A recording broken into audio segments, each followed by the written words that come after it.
I work at an eco-village, and we have 10 volunteers that come for a 1-year placement every year.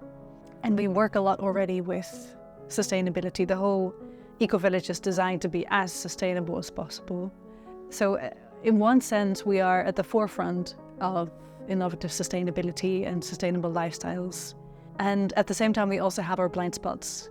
For me, it's been incredibly helpful to be part of this project and to be much more aware of those blind spots, because often we operate quite in a bubble, right? Eco-villages, they try to be as self-sufficient as possible, to work as much as possible within the local environment.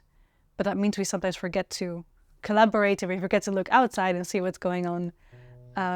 So it's been really valuable to meet all these teachers from other parts of Scandinavia. In some ways, they run into the same problems, and they might have solutions that we never thought about.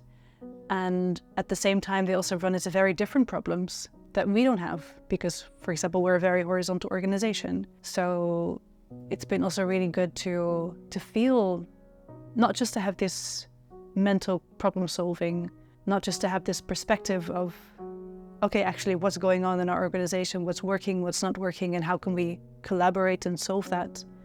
But also just this feeling of, hey, we have allies. We're not alone. And I think that's given me a lot of strength and energy to keep going. Our focus hasn't been so much about how I've involved other people in the project so far.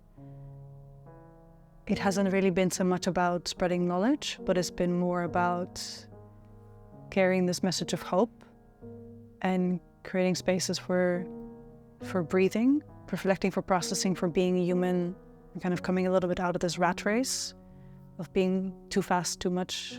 And one thing I've been trying to do is to create more spaces for gratitude. Not only rituals or spaces where we come together and share negative feedback, but can we remind ourselves of what is working and build from there, rather than focusing a lot on what isn't working in the organization. Rather than adding more structures, which usually stresses people out, I've been just trying to see where are like the little cracks that are opening for something new to come in. Like where is this moment, this window of possibility that you can jump in and bring something new, and people are actually willing to hear it and ready to hear it and work with it. When we have little time to solve problems, and when we're already maybe feeling stressed or overwhelmed or don't know where to start, we have this tendency to try and fix everything by ourselves. And what I try to practice and what I try to encourage my colleagues to do is, especially when there's not a lot of time and especially when things are complex and we feel overwhelmed, to ask other people, maybe the people that you least expect it from, because we cannot make any changes on our own, both in terms of the resources that are needed.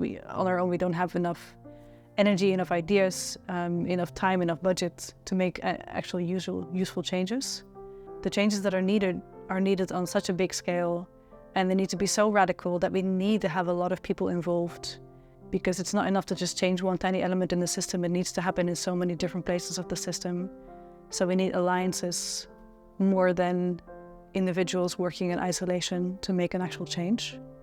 And that way we're going to get to more sustainable education and a more sustainable planet.